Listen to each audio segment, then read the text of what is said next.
Okay, Wes Huff is finally on Joe Rogan and it's making noise. There's a lot of people on both sides. Of course, I already expect skeptics to be critical. I already expect apologists to defend him, even if he's wrong. I've already noticed this. And at the end of the day, I want to give my take, but I also want to factor in Alex O'Connor's critique about what Wes gets wrong about the Bible. Before we do that, we need to lay out a little bit of chronology. Roughly 7 months ago, my friend Gnostic informant Neil joined Danny Jones' massive podcast on YouTube, which gets a lot of attention. What did he join him on? Early Christianities, Gnostic Christianity. Did the early Christians see Yahweh as Satan? All sorts of special juicy topics we like to cover here at MythVision, and the long ending of Mark. So roughly 7 months ago, when Neil gets this attention and joins this massive podcast, Talking Bible, it caught the attention of Wes Huff. Wes Huff, this up and coming, at the time, I would say maybe 30, 40,000 subscribers. I don't know exactly because it doesn't show you a timestamp of when people had as many subscribers. But around 7 months ago, Wes Huff was already doing hit pieces on Billy Carson, who appeared on Danny Jones, also Joe Rogan, who's in the vein of Danny Jones and watches this material. So Wes Huff was already fishing for attention to try and gain some credibility, notoriety, and popularity. Who doesn't want attention? I'm not knocking him for that at all. He's on a grind. It's his followers who are hypocrites, who act like me and Neil shouldn't be possibly wading into this and critiquing their hero. I would even go so far as say their new Messiah, because this guy can do no wrong. Well, he definitely did some wrong, because 7 months ago, he did a video critiquing Gnostic informant Neil Sinlak, and in doing so, on Danny Jones' podcast, he erroneously tries to correct Neil and makes so many mistakes that me and Neil think this guy's probably lying. He's purposely making stuff up so his audience doesn't fall trap or possibly have doubt, or who knows what the reason is. We're seeing this because he made so many issues about Neil's point about the long ending of Mark, and then he made so many errors about Christmas, acting like he had studied this. And look, I came into this thinking maybe they did borrow from the pagans, but all the evidence came back, and it shows that actually, if anything, the pagans borrowed from Christianity. Wouldn't you know it? So Neil and me did a critique video, and in this video, I asked Neil a very important question. My reply, correcting him on what I said, he never responded to me. He's never acknowledged that I even responded to him. That doesn't benefit him. Will you debate him? Absolutely, and he won't. Okay. And I'm calling him out right now. I'm willing to debate you on this topic. Any day, anytime. Anytime. And I think you're scared. So he's going to say I'm booked till 2029. He told me he was booked even though he can jump and do a Billy Carson debate on the spot. Right. But not me. I think you're scared. We did the video, Wes Huff is lying like they accused Billy Carson, roughly 2 weeks ago, December the 26th. When we did that, Wes caught the attention of this, and many of his followers, like zombies, came into my chat, literally acting like, Wes didn't do anything wrong. Wes isn't wrong. You're wrong. And you're just dishonest and da-da-da-da-da. Wes admitted this much to his very close friend, Stephen Boyce, who's also a Christian apologist. And he joined me and Neil to talk about the long ending of Mark and such. But he brought the message. Look, Wes took down the video, doesn't want any problems. He made a mistake. He admit these mistakes. Is his followers going to listen? Wes is not perfect. We all know this, but his followers act like he can't get things wrong or he isn't wrong about things. And he clearly is, which I'm going to cover some of these things that I think aren't factored in and need to be in this video. Well, once we did that hit piece, if you will, back, because we didn't initiate it, Wes Huff took that video down. And then in that response, you heard Neil thinking he's scared. Wes says this. Let me just quickly say something here. I don't consider myself a debater. I'm not looking to become a professional debater. Have I done formal debates in the past? Yes. Will I do them in the future? Probably, but I am not obligated to agree to every debate challenge that comes across my desk, especially right now amidst the craziness that's currently taking place in my life. And I'm not running scared of you because I say no to your debate offer. I think you're scared. It's kind of ironic because some of his Christian apologist friends who were in the mix of seeing all this happen recognize that Wes's statement here really only publicly applied to Neil. Neil made a literal challenge to Wes and his followers. Just, why don't you have him on? I don't think you realize I've reached out. I've tried to make this attempt to reach to Wes to have him have a conversation. Neil made this point. Then he follows up with a video about not wanting debate. So when guys like Ruslan in the apologetic communities are spreading this, I would say, misinformation about their hero, their new Heracles, Wes Huff, and acting like, why don't you guys all debate like Wes Huff? You don't realize Wes Huff himself is backing out of this. Gentlemen, is unfortunately he refuses to debate anyone. He has no time for debates because he's an academic Mormon. He's an academic Mormon. He refuses to debate anybody. Wes is pulling up with less than 24 hours and debating the Billy Carsons. We can't get this dude to debate anybody. And many people have went back and forth with him. Inspiring Philosophy has went back and forth with him and poked at some of the ridiculous notions that he's made. He refuses to sit down and actually debate anybody, which to me goes, well, if you're this brilliant and this much of an, maybe you should actually get in the lion's den and have your ideas challenged. Just one of them. Just one of them. Yeah. Just one of them. Nope, he refused to debate people. Truth be told, I'm not a debater either, just like Wes Huff said. Now, he might engage in debates. For me, most of it is sophistry and rhetoric. It's not about the truth. The best examples I can give of a debate is a response critique where you can thoroughly think through your argument and actually present your case rather than hip fire what do words do on the spot. You're just trying to stump your other dude and make him look like he lost. It's like a competition or a game. That is the way I look at debates. It's not about the facts and the evidence, and I prefer to chew on information rather than playing word games. This is what happens. There is a culture among Christians, and I would say Muslim apologists as well. Many atheists do this as well, where they debate and they're always going at it. It's not my personal style, just like it may not be Dan McClellan's or other people as well. But I will say this, Ruslan, since you're wanting this debate to be a case, if you're interested in having your dude debate, I got a guy right now I can call. My buddy Justin from Deconstruction Zone. I guarantee you at the drop of a hat, or Neil from Gnostic Informant, drop of the hat, these guys are happy to debate. They're happy to. Personally, I'm not into debating. I'm just not interested in these word sword fights, but they will. And I'm not so sure your guy would want to do that. Or maybe Alex O'Connor himself will end up challenging or debating Wes Huff. I don't think Wes is wanting to do that either. I don't need to rehash all this, but to say he admitted he made mistakes. He didn't make an apology video, of course. He just took down the video, and all of his fans who did not see the original video just think we're trying to ride Wes's wave here. Everybody's riding the wave, ladies and gentlemen. And by the way, Wes started the whole wave riding thing by riding on Billy's. And of course, Billy probably rode other waves, and the list goes on and on in terms of who's riding waves. Well, I want to chime in as someone who has interviewed hundreds of different academics who has been very critical in assessing New Testament, assessing early Christianity, trying to understand the literary aspect of this, and how do we place this material in the context. At the same time, I want to give kudos to Alex O'Connor for such a cool critique. I want to add my own flavor in while we review what he says and some of the details that I imagine some of our scholar friends, like maybe Kip Davis, will add his 2 cents about what's going on between the great Isaiah scroll and the Dead Sea Scrolls and the later Masoretic text of Isaiah. So when you say the book of Isaiah is intact, how similar is it to the book of Isaiah that's in the Bible?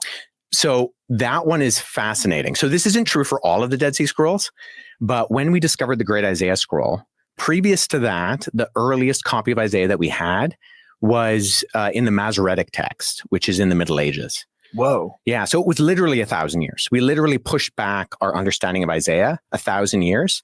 And the thing that really shocked scholars, like I said, this isn't true for all of the Dead Sea Scrolls, but one of the things that shocked them about Isaiah was that it was word for word identical to the Masoretic Text. Word for word. Word for word. Wow. Yeah. Wow. That would be amazing if it were true. In fact, the Dead Sea version of the Isaiah scroll is not quite identical to the Masoretic text. That is the one that we know from the Bible. Can you guess how many textual variants there are between the two? Take a guess. 1, that Wes forgot about? 10? 100? Try more than 2,600.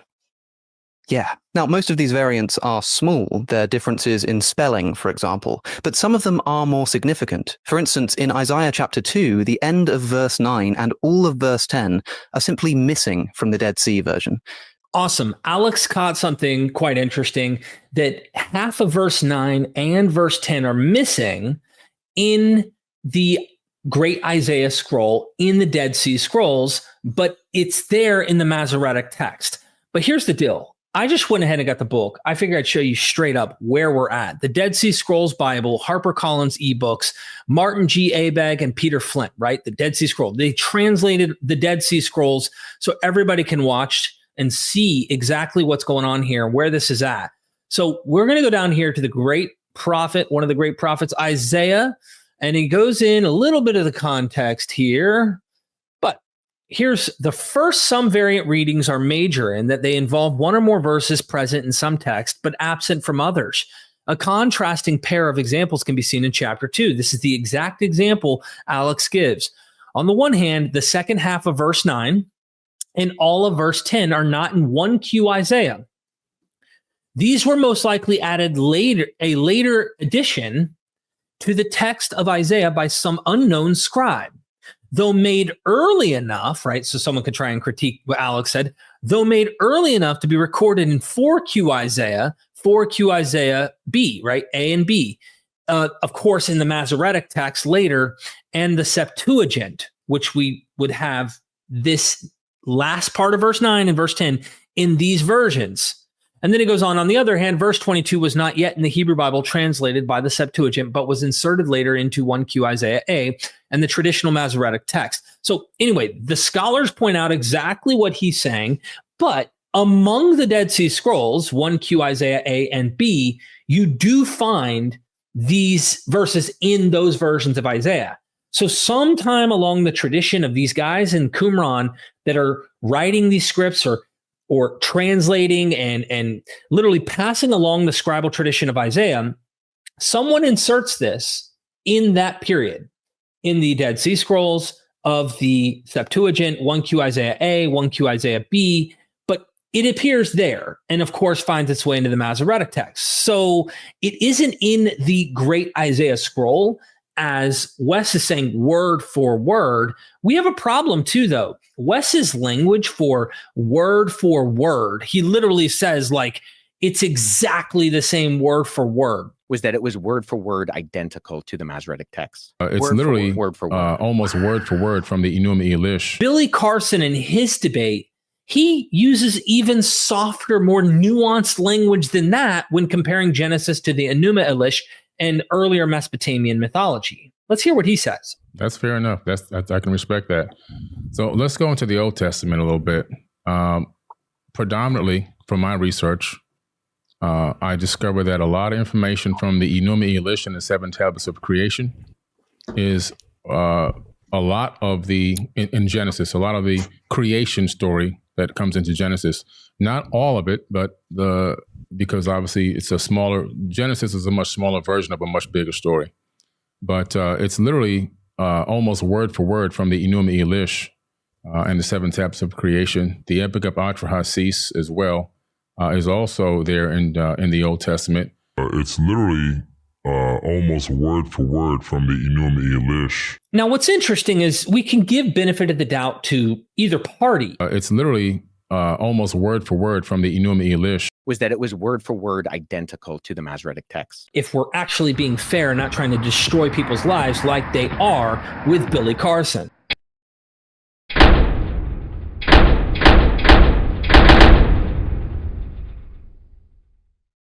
And that is what has happened. I mean, you posted the video anyway. It was clear he didn't want you to put it up, but you did. And of course, you won this debate and you've made him look like he's a sore loser online. Well, truth is, you notice how he said literally almost word for word. He doesn't say word for word. He says like almost word for word. It's literally almost word for word from the Enuma Elish. Now, whether or not that's true or not, when I spoke to Billy and Dr. Joshua Bowen, an Assyriologist and Hebrew Bible scholar, also talked to Billy, he said, look, I'm saying it's clearly in some way influenced by this earlier Mesopotamian mythology. And some scholars actually think there is dependence on the Enuma Elish in Genesis. Scholars, not lay people like me who research and learn from scholars, but actual scholars who actually say they think Genesis may be dependent. Others don't. Joel Baden says, I don't think it's dependent, but they'll add the words like, Genesis wouldn't have existed if the Enuma Elish was never written. So there's this really nuanced perspective, like a gradient scale from 1 to 10. Somewhere in that region, you'll find scholars find dependence or in some way influencing of the Genesis myth from Epic of Gilgamesh, Enuma Elish, Eridu Genesis, and the various mythologies. So while there's this 1,000 years between the medieval Masoretic text that we have and the Dead Sea Scrolls, this 1,000-year period, Wes gives the impression to Joe Rogan that there's identical word for word. It's the same. And Joe's like, whoa. I mean, look, we get minor mistakes. That kind of stuff can happen, or even wording about things that are general. But when Joe takes this as a miracle and acts like this is impossible. Was it the book of Isaiah? Yeah. That the same book is exactly the same as, like, that's a miracle. Yeah. That's pretty fucking crazy. Yeah, that is crazy. Which is an odd thing for me, because if you look at Islam, for those Christians who deny Muhammad and the Quran, very early on, once they have it codified, you have Uthmanic preservation of the Quran, and obviously any variants or anything like that are burned and removed and gone. You have like a standard Quran that's being passed on for practically 1,400 years to modern day. And like they don't look at that and go, wow, what a miracle that scribes would have preserved as early as possible Quran as we know it. By the way, if you're wondering where the Arabian scribes, those writing in Arabic, preserving the Quran, get this idea of preserving their text and stuff, it's very likely that Jewish and Christian scribal traditions influenced them. So there is no miracle that someone's going to copy this stuff. But when you are giving the impression that word for word, they are identical. Was that it was word for word identical to the Masoretic text? Word for word. Word for word. Wow. This is a big, deceitful claim that millions of people on Joe Rogan's podcast are going to see. So whether or not you're lying or not for Jesus, you're going to get the people to be persuaded of this, like, whoa, what a miraculous thing. Now, one could argue, well, I mean, theologically, it's practically identical to the earlier version. Okay, if that's what you would have said, then cool. The meaning of it overall didn't change. You didn't say that. And you didn't grant the same kind of mercy to Billy Carson when he was like, it's literally almost word for word to these earlier mythologies, even though scholars do recognize that Genesis is a polemic in some way, in Genesis 1 through 11 is arguing against the Mesopotamian background and mythology, right? Which means it knows of the material and is working within that genre in order to write its narrative, going from Adam to the Tower of Babel up to Abraham. Now let's look at Isaiah 53 verse 11, just to give you one example, because with those kind of literal terms that Wes brings up, as already was brought up by Alex O'Connor, into verse 9 and verse 10 are missing in the Great Isaiah Scroll. You can find fragments where it is in Qumran, but not in this scroll that is the complete copy of Isaiah that we have, that is also identically word for word what we find later. In verse 11, it says, out of the suffering of his soul, he will see light and find satisfaction. And through his knowledge, his servant, the righteous one, will make many righteous, and he will bear their iniquities.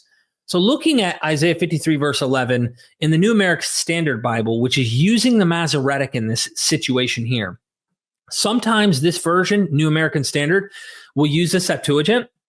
In this case, it's working off the Masoretic right here in particular. As a result of the anguish of his soul, he will see it and be satisfied. Notice here, he will see light and find satisfaction, right? By his knowledge, the righteous one, my servant, will justify the many. Well, the details here about seeing light and just he will see it aren't there. They're not in the Masoretic. You can find these little differences. They aren't word for word. So this idea wouldn't be a problem if all he was conveying is they pretty much generally say the same kinds of things, even though the Great Isaiah Scroll, scholars notice, is very, it seems to have an apocalyptic fervor that the Qumran sect would have had more so than the polished version of the Masoretic text later, because they were more imminent in apocalypticism during that period than they were later in the medieval period. At the same time, this wouldn't be a problem, I think, if Joe Rogan wasn't so dumbfounded by it and blown away and acting like it's a miracle, and now millions of people are literally believing what you're saying is fact when it isn't fact. Strictly speaking, the number of textual variants is well over 2,600, ranging from a single letter, sometimes one or more words, to complete variant verse or verses. Well over 2,600. Since the initial recording of this with Alex, much more news has come out about this 2,600 variants, and it's worse for Wes than how Alex even painted it. But you're going to have to stay tuned because Dr. Kip Davis is going to be bringing in that evidence. And I know that there was already a video done by Dan McClellan explaining some of this. The details will be in Kip Davis's video. Again, many of these variants are minor, but Wes Huff told Joe Rogan that the scroll is word for word identical with the Masoretic text. It was word for word identical to the Masoretic text. Word for word. Word for word. Which is simply not true. Bottom line is, I noticed once Alex did this, how many Christians came out of the woodworks and literally defended Wes no matter what. Again, showing this tribal kind of, it isn't about facts. Like Christians, Wes was wrong here. Can we say this together? Wes was wrong here. It's that simple. The problem is there's so much tribalistic thought that comes into this that it's no matter what, Wes has got to be right. He's defending your worldview. So by hook or crook, we've got to be right. We can't let him be embarrassed by these Alex O'Connors, these MythVisions, these Gnostic informants, and these other critical thinkers online. Let's not have that happen. That can't go down. We have to fight and defend our dude. I know, I think Ruslan did a video defending him. There's several Christian apologists who went on defending him, immediately triggered by what Alex is saying in this video. Was it the book of Isaiah? Yeah.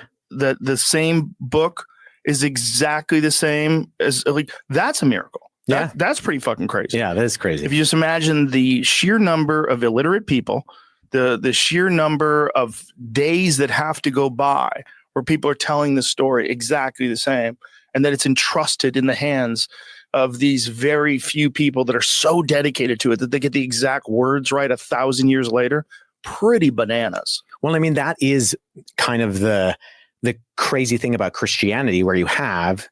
So before he moves on, I do want to emphasize that Joe should look into, if he's so blown away, he should look into other scribal traditions, including the Quran. If this is such a miracle, then he might be blown away by Islam. Okay. And this is actually one of the things when you deal with Muslim apologists, when they're defending the Quran, of course, its poetic nature, its beauty, and that no one can reconstruct a better book and things like that. Like, they are die hard about their text, their book. But fact is, just like Alex pointed out, and of course the Dead Sea Scroll scholars that I imagine are going to be following up, critiquing some of the stuff here Wes says, there are variants, there are discrepancies, and you can find some of these even in like a letter off in Arabic versions of the Quran later and stuff. There are these minor issues. It does nothing to the context. I feel like all of this can be a distraction from what the actual texts are saying, what they imply, what the actual teachings in these books say, and why they shouldn't be believed unless you're going to believe all these others and stuff. So there's much more to get into. This Jewish itinerant guy who's walking around first century Roman occupied Judea, he's making some pretty audacious claims to be God himself. And then he predicts his own death and resurrection. And then his disciples they think it's over. Like, they're like, he's dead. We're done. Yeah. And then they go from 11, scared men, because Judas commits suicide, scared men in an upper room, to completely overhauling the Roman world in only a couple hundred years. because of this claim that they say they saw Jesus resurrected. Like there's something different that goes on there. Oh, wow. There's something different that goes on there. Well, of course, like any good fundamentalist, anything the Bible says is what he believes. And he reads these narratives in such a manner that as it speaks through the text, he thinks that's what actually happened. So when Jesus says, I'm going to go and they're going to kill me, well, then he actually is going to go and kill him. And what's interesting where I'm at today, because I used to be like Wes and believe everything these texts said verbatim as they say them. Now I can actually be a lot more nuanced and hypothesize with various possibilities. I even have Dr. Jeffrey Tripp right now. He's writing an article on death by cop kind of persuasion. Is this a possibility that Jesus himself actually was going to get himself killed on purpose?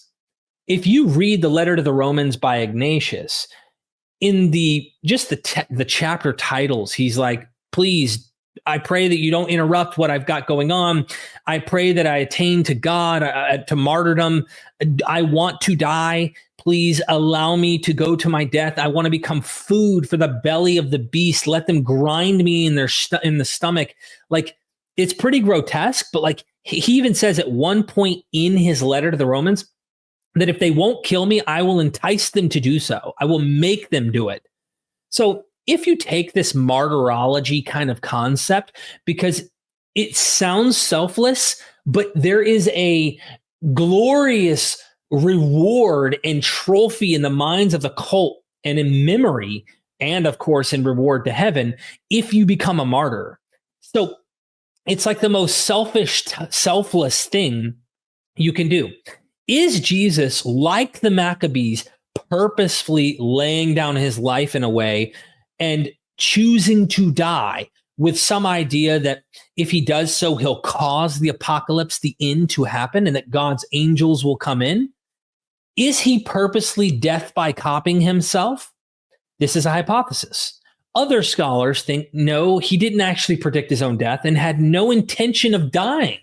Maybe thought God was going to come and save the day before he gets captured and killed by the Romans, which left the apostles dumbfounded and shocked and not realizing, how did this happen? We didn't think this was going to happen. But cognitive dissonance set in and allowed them to reconstruct in their mind, no, this was all part of the plan. And they searched the scriptures and they meditated and found passages that they midrashed Jesus into by saying, oh, he was supposed to be wounded for our transgressions and he was supposed to be killed. He's supposed to suffer all of these interesting things. The fun part where I'm at is I don't need to have some dogma and have to have one position to be true. He thinks that this is what made Christianity take over the whole Roman Empire. And yet, while it gradually grew, Alex O'Connor continues to point out, at the same pace that you see Mormonism grew. Now, I always think about this. People don't realize that Joseph Smith actually ran for United States president. Imagine if Joseph Smith would have actually won the presidency. Would America have become a Mormon country? Would that have made Mormonism more true? I'm asking you Christians who aren't Mormons. Would you have been, I must believe this now. Look at how many people believe what we believe. It's the same question you could spin off to Islam. Does it make Islam more true to you Christians that so many Muslims are Muslim in the world? There's so many people who believe in Islam? Not me, not in the slightest, because humans believe. Humans are susceptible to believe in systems and religions and thoughts like this. It does nothing to move the needle in my mind. But all of this is like cumulatively building up for Wes to think, whoa. And the fact that he brings up Jesus dying and rising as if it's a shocker, this doesn't happen normally, right? I agree it's not a normal thing, but it isn't unique. It's not like he's the only guy who dies and is resurrected or deified or even made metamorphosized into a god. Now, did he run around and claim to be God? No, he did not run around and claim to be God. Was he divine, though? Yes, I think he was divine as early as Paul. He literally, by his death, was made name above every name, Philippians 2 him. He was made into a deity. This is something the Greco-Roman world had ubiquitous. It was the oxygen that they breathed. It would be the same way of saying, was Dionysus God? You could say, yeah, but he wasn't God. He was a god. He was a son of a god, a demigod, son of Zeus. Well, Jesus was a demigod. He was a son of a god. This is where the birth narratives come in Matthew and Luke. And those don't agree with each other. And we're not going to go into all those discrepancies today. I literally just did a video showing you reasons why that those accounts don't agree with each other. There's so many factors that Wes leaves out that could be shown and revealed to people on Joe Rogan's podcast. It would be an excellent educational point. I'd love to volunteer and join Joe to explain some of these things and to go into the primary sources with him to show him other miracle stories, other deified men that were born miraculously. Anyway, Wes also mentioned how it was amazing that the early church grew from 11 scared disciples to overhauling the Roman world. On this, the sociologist Rodney Stark estimates that in its first 300 years, Christianity grew at a rate of 40% per decade, from a small group in the 1st century to 3 million in the 4th century. That sounds pretty impressive, until you learn that this is the same growth rate experienced by Mormonism since its foundation in the 19th century. So if the rate of Christianity's growth is good evidence of its truth, Mormonism just became a whole lot more plausible. By the way, we actually have 11 eyewitnesses to the Mormon golden plates, whose names and written testimonies we still have today. 3 of those witnesses say that they saw the angel Moroni give Joseph Smith the plates with their own eyes. And even when they fell out with Joseph Smith and left the church, they still continued to assert that they had witnessed these events. We don't have anything like this kind of extant written testimony for the resurrection of Jesus, which we're about to get onto. But I just thought it was worth a mention. It's very difficult for anybody who thinks of themselves as an intelligent person who's secular to even entertain the possibility that someone died and come back to life. And I get that. But we've already talked about the fact that we don't think that the only thing that exists is matter and motion. We as in you and I, right? Like we believe that there's something else going on in this world that's a little bit crazy. There's something else. And that to, I think, exclude that, I think excludes something that you're kind of putting blinders on. For. And you do have, I mean, you're right in terms of all of these ancient conventions and the ways that things were spread around. But the Gospels are written in the lifetime of the eyewitnesses. Okay. So there's a lot there. The fact is, Wes is not a dummy. You can tell that he is very clever in the way that he is communicating with Joe to get Joe on the same page with him. The way his rhetoric is, he's proper with it. And he's saying, look, you and I have already established we both think the world is crazy. There's crazy things going on.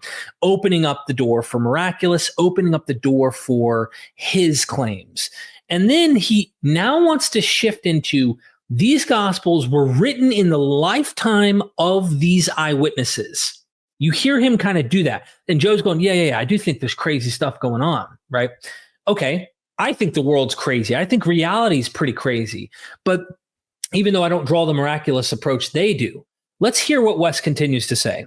And they're written in this period of time where you have groups of individuals who could have fact-checked those things. Okay. All right, so fact-checking these eyewitness claims, let's cover a few things. I brought some notes, and this is stuff that doesn't get addressed by Alex, so I'm hoping to bring some fresh information here that might allow us to dive deeper. Before we get to eyewitnesses, let's first address this general idea. If we're opening up the door, crazy things happen. We don't believe that, we believe more than matter and motion and all this kind of stuff that he's doing with Joe. Let's talk about why don't we accept these demigods? Some are fictional, some are historical people, and they were all sired by Zeus, Jupiter. Achilles, Athleus, Alexander, Amphion, Argus, Atimnus, Castor, Corinthus. That's the founder of Corinth, by the way. The literal city was named after this guy. Chronacus, Dardanus, and Matheon. The list goes on and on, right? Macedon, we can go to Minos, Perseus, Pollux, and of course, Zethus, right? These are all Zeus. Why don't we also check out the list by Apollo? Mind you, these are gods that are impregnating mortal women. They have mortal mothers just like Jesus. Why aren't we accepting these guys and taking serious their views? I would argue we're not indoctrinated to believe in these particular gods and their views. That is all it is the system of indoctrination that I think is causing us to not take these serious. Asclepius, right? We've got all of these in alphabetical order. This is in Richard C. Miller's book, Resurrection and Reception in Early Christianity. Richard C. Miller. Various other gods too, right? These are just a short list. There are several other gods, demigods, heroes that were birthed by Apollo and Zeus, right?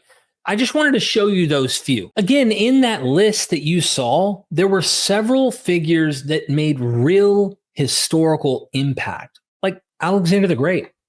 This guy was so significant. He literally made world-changing things happen in his own life. Not claims of things, gets killed, and then his followers start spreading words, and then those words and stories spread, and then eventually down the road, they make an impact in the real world. We're talking historical, on-the-spot, significant changes, just like Vespasian, which we're going to get to about his miracles, and eyewitnesses who saw it, and it's verified by multiple attestation and accounts, yet those get dismissed, do not get taken serious, or are not believed by the Christians. Now, why is that? Because they have a tunnel vision and indoctrination in their particular worldview. I want to talk about the god Asclepius.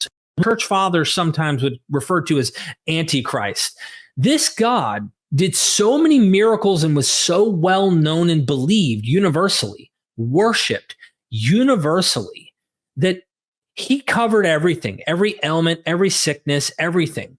This god, 4 centuries prior to Jesus's period in the 1st century, so 4th century BCE, at Epidaurus in the Greco-Roman world, this god was healing people left and right at his temples. His temples were all over, but this one place had stone stelae that actually inscribed the miracles of the devotees that came to that temple to find healing. And I would like to get into a few of these. Some of them are similar in nature to what we find in the Gospels with Jesus's healings, but also just generally how this God performed these kind of miracles. And I also want to mention we have 4 of these stelae, right? 4 of them. Pausanias mentions that there were like 10 to 12. And just on these 4, we have 70 miracles attested that this God performed on people. 70. Which means if 4 has 70 and there's 12, meaning 8 more, you could just do 70 plus 70, right? 140. There's 140 miracles that we don't have, that we've lost to history, just at this particular temple that were on the walls inside the God's temple for devotees who came for healing. That's pretty significant. We have ancient attestation 400 years prior to Jesus where they are depicting and inscribing the miracles of this God. Let's read one that's similar to doubting Thomas. A man who was paralyzed in all his fingers except one came as a suppliant to the God. While looking at the plaques in the sanctuary, he doubted the cures and spoke disparagingly about the inscriptions. During his sleep at the sanctuary, he had a vision. In the dream, it seemed he was playing knuckle bones below the temple. As he was about to throw them, the God appeared, sprang onto his hand, and stretched out his fingers. The man then seemed to bend and stretch each finger one by one. Once he had straightened them all, the God asked him if he still doubted the inscriptions on the plaques. The man replied, "No." The God then said, "Because you doubted them before, though, they were not unbelievable. From now on, your name shall be Unbeliever." When day came, the man left fully healed. Sounds kind of like doubting Thomas in the Gospels, does it not? Blessed are those who don't see and yet still believe, Thomas. You believe because you saw. Well, this guy had to have this experience to become a believer. How about a man with a missing eyeball? A man once came to the God as a supplicant, blind in one eye. though he still had the eyelids of that eye. The socket was completely empty, with no trace of an eyeball inside. Some of the people in the sanctuary laughed at his simple-mindedness, thinking it absurd that he believed he could regain sight with nothing more than an empty eye socket. During his sleep, a vision of the god appeared to him. In the vision, the god prepared a drug, pulled apart the man's eyelids, and poured the drug into the empty socket. When day came, the man departed with sight in both eyes. Or this blind man, Anticrates of Knidos, had been struck through both eyes with a spear during a battle, leaving him blind. The spearhead remained lodged in his face, which he carried with him. While sleeping in the sanctuary, he had a vision in which the god appeared, removed the spearhead, and restored his eyes, fitting his pupils back into his eyelids. When day came, he left fully healed. The spearhead that was removed by the god from a man's jaw. Euthyphros had a spearhead lodged in his jaw for 6 years. While he was sleeping in the sanctuary, the god appeared in a vision, removed the spearhead from his jaw, and placed it in his hands. When day came, Euthyphros walked out fully healed, holding the spearhead in his hands. We have a paralyzed man healed. Hermaticos of Lampsacus, paralyzed in body, came to the sanctuary. While he was sleeping here, he was healed. Upon waking, he was instructed to carry the largest stone he could find into the sanctuary. He brought the stone that now lies in front of the abaton. Blind man first sees trees after being healed by the God-man. Listen to this. Alcetus of Helias, I'm probably butchering these names, who was blind, had a dream while sleeping in the sanctuary. In the dream, it seemed the god approached him and opened his eyes with his fingers. The first thing he saw was the trees in the sanctuary. When day came, he left fully healed. Now read Mark 8:22 through 25. Jesus heals a blind man at Bethsaida. They came to Bethsaida, and some people brought a blind man and begged Jesus to touch him. Asclepius touched the other guy. He took the blind man by the hand and led him outside the village. When he had spit on the man's eyes and put his hands on him, Jesus asked, "Do you see anything?" He looked up and said, "I see people. They look like trees walking around."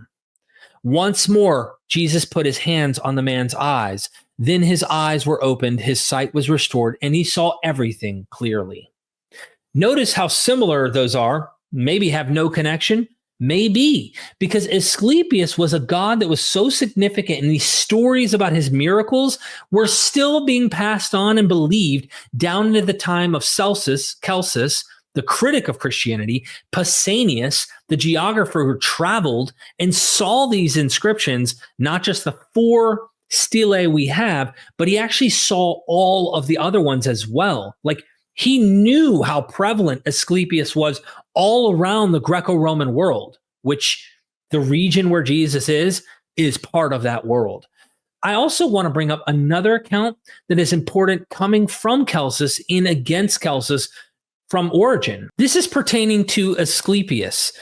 And again, when it is said of Asclepius that a great multitude of both Greeks and barbarians acknowledge that they have frequently seen and still see no mere phantom, but Asclepius himself healing and doing good and foretelling the future, Celsus requires us to believe this and finds no fault with the believers in Jesus. When we express our belief in such stories, but when we give our assent to the disciples and eyewitnesses of the miracles of Jesus, who clearly manifest the honesty of their convictions because we see their guilelessness as far as it is possible to see the conscience revealed in writing, we are called by him a set of silly individuals. Although he cannot demonstrate that an incalculable number, as he asserts, of Greeks and barbarians acknowledge the existence of Asclepius, while we, if we deem this a matter of importance, can clearly show a countless multitude of Greeks and barbarians who acknowledge the existence of Jesus. And some give evidence of their having received through this faith a marvelous power by the cures which they perform, revoking no other name over those who need their help than that of God of all things and of Jesus, along with the mention of his history. For by these means we too have seen many persons freed from grievous calamities and from distractions of mind and madness and countless other ills, which could be cured neither by men or devils. Nor devils. Again, he's making an argument against Celsus. Show me all these barbarians and Greeks. And the interesting thing is, this seems like a deceptive thing that Origen would say, unless he hasn't actually read these inscriptions and known how prevalent Asclepius was as a god healing people worldwide at the time. It's just so ironic. It's like the argument when a Christian says that you have no morality and all your morality is borrowed from the Christians, not realizing how much the Christians themselves in the original documents we find in the New Testament are influenced by the Platonic, Stoic philosophies of their day. If you do not know the Greek, Roman, earlier philosophical schools, how they impacted Jewish thought and how this impacted Christian thought, you have no clue about these moral standards. You just don't have, you have not been honestly educating yourself on understanding where these morals come from, where these ideas of assenting to the good comes from. Again, when we read Justin Martyr comparing Jesus and other demigods and sons of Zeus and virgin births and stuff that he talks about, he's not arguing on an ontological level like these are myths and didn't happen and ours did. He's saying ours is true because our guy is good. Philosophy is the point. The better person is the more true, and that's the more godly, and therefore the most this is the most trustworthy account. That's the problem. So like we're now looking at this guy who's writing against Celsus almost a century after he writes his critique of Christianity, misidentifies him as an Epicurean when he's actually a Platonic thinker. This is a big problem. We really have to look back, but realize, oh my gosh, there's competing miraculous claims for Asclepius and Jesus at the time. We only have the writings that exist from a Christian who's defending his own worldview. I want to shift into Asclepius raising people from the dead from some of these sources. You can find these sources in Wendy Cotter's book, Miracles in Greco-Roman Antiquity, a source book for the study of New Testament miracle stories. In this book, holy smokes, there's so much material that actually covers miracles and such in the context of early Christianity that would have been influential for the gospel authors to have been inspired by, or people in general would have heard and known of their day. So in the section she goes over, raises the dead, Asclepius literally is said to have raised people from the dead and gets in trouble for it. He raises so many people from the dead that Hades is pissed and Zeus has to do something about it. So he ends up killing Asclepius by thunderbolt. So let's go into a few of these sources here, right? Hippocrates says, let your ancestor Asclepius be a warning to you in that he was requited with a thunderbolt for saving humankind. You mean a demigod, son of God, was punished for saving humankind? That's interesting. You also get this idea from Prometheus as well, where he is trying to save humankind and Zeus punishes him by pretty much chaining him to a rock, like almost like he's being crucified, if you will, to a rock. And each day an eagle, I believe, comes and eats his liver, and he's tortured forever and ever. In one of the stories, Heracles comes and frees him. Diodorus Siculus, who wrote in 60 to 30 BCE, this is before Jesus is on the scene. Right there in this pivot, though, where the Gospels and New Testament era is going to happen within the next century, right? So 100 to 110 years from now, you get Gospels being written. Asclepius is slain by Zeus at the complaint from Hades about diminishing numbers of dead because of the healing gods saving them. Listen to this. Diodorus Siculus, Library of History, 471, 1-3. Asclepius was the son of Apollo and Cronius. And since he excelled in natural ability and sagacity of mind, he devoted himself to the science of healings and made many discoveries which contribute to the health of humankind. And so far did he advance along the road of fame that to the amazement of all, he healed many sick whose lives had been despaired of.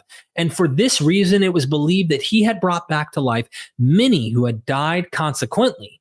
The myth goes on to say, Hades brought accusation against Asclepius, charging him before Zeus of acting to the detriment of his own province. For, he said, the number of the dead was steadily diminishing now that men were being healed by Asclepius. So Zeus, in his indignation, slew Asclepius with his thunderbolt.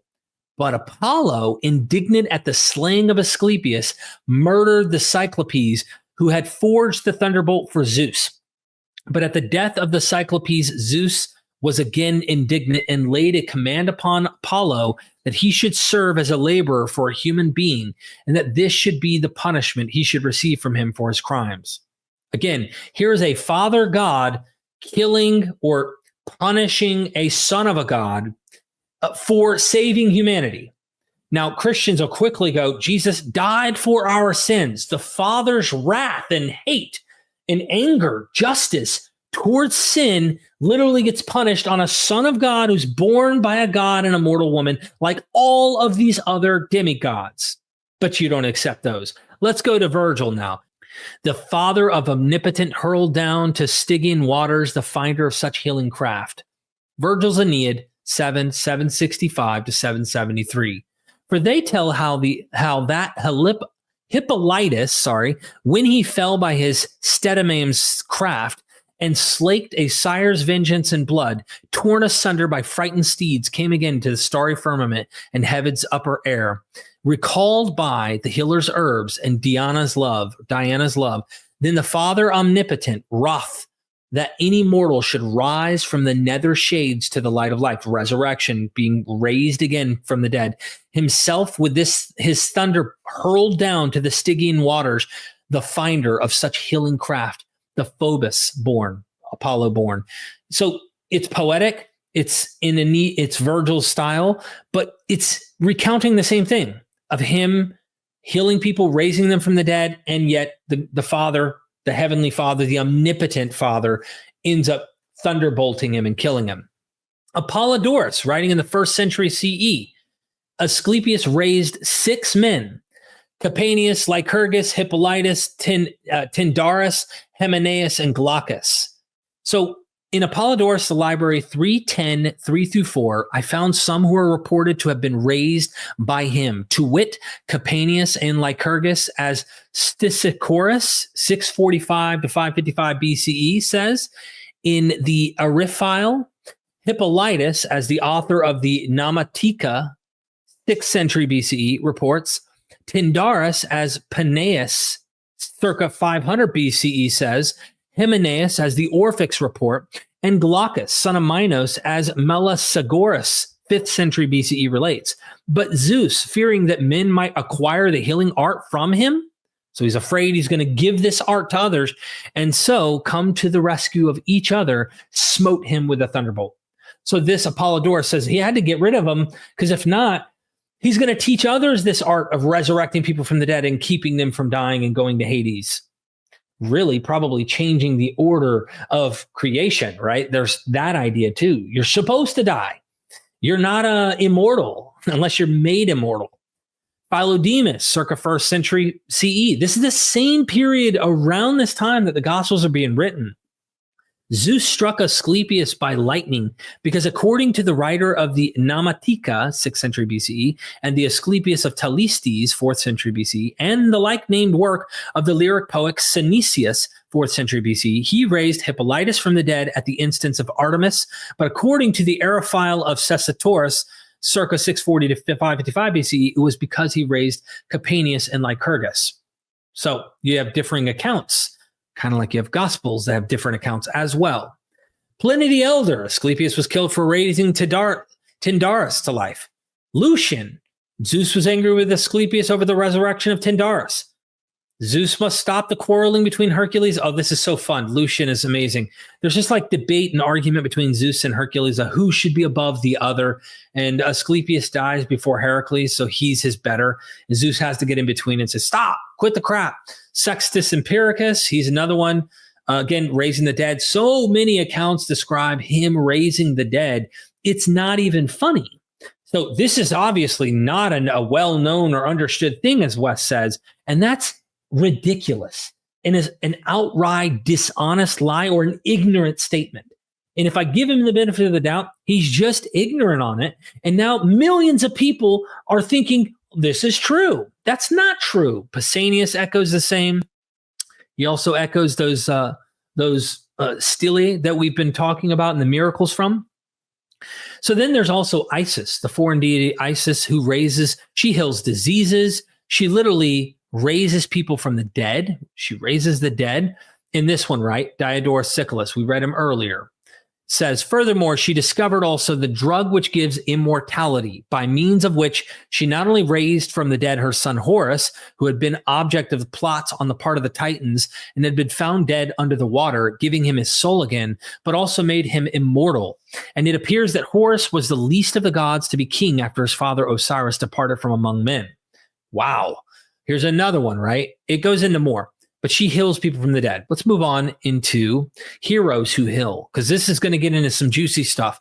Again, we're dealing with contemporaneous stuff. Pythagoras, the school of Plato, Pythagoras, and even the Christians, they wrestled for centuries over whose school of philosophy is more accurate and true.